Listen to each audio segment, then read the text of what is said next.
పిల్లల 2 కళ్ళతో నీళ్లు పెట్టుకున్నాను, వెనకడుగు వేసాను, కారు వెళ్ళిపోయింది. విజయవాడ టు రాజమండ్రి విరిగిన కాలు మడత పెట్టుకొని రాజమండ్రి వెళ్ళి విశ్లాన్ని పిలిచి, నీకు కార్డ్లెస్ మై కొనిపెట్టాను కదా, అది ఇది. అప్పటికే విశ్లానికి ఫోన్ వెళ్ళింది. విశ్లాన్ని అన్నాడు, అన్నా కాలు విరిగిందంట కదా, ఎందుకు వచ్చారు మీరు, ఎట్లా భరించారన్నా? నాకు కాలు నొప్పి కంటే నా బిడ్డలు ఎదురు చూస్తున్నారన్న బాధ ఎక్కువగా ఉందిరా. నా కాలు విరిగిపోయింది కాదనట్లేదు, నా కాలు విరిగిన బాధ కంటే నా బిడ్డల దేవుని వాక్యం కొరకు వేచి చూస్తున్నారే, నా బిడ్డల దేవుని వాక్యం కొరకు ఎదురు చూస్తున్నారే, వారిని నేను ఆశీర్వదించి నా బిడ్డల్ని ఆశీర్వదించాలి అనే బాధ.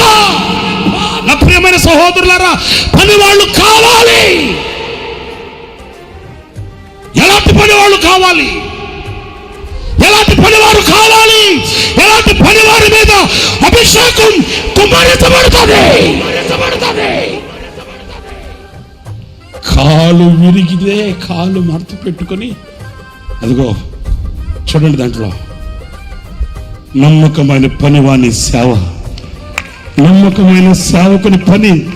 అదిగో చూడండి, ఆ ఎల్ఈడిలో చూడండి, కారులో కూర్చొని దేవుని మాటలు వినడానికి వచ్చిన ఆ ప్రజలను దీవించి ఆశీర్వదించి తన బిడ్డల్ని కనులారా చూసుకొని నమ్మకమైన పనివాడు, నమ్మకమైన పనివాడు.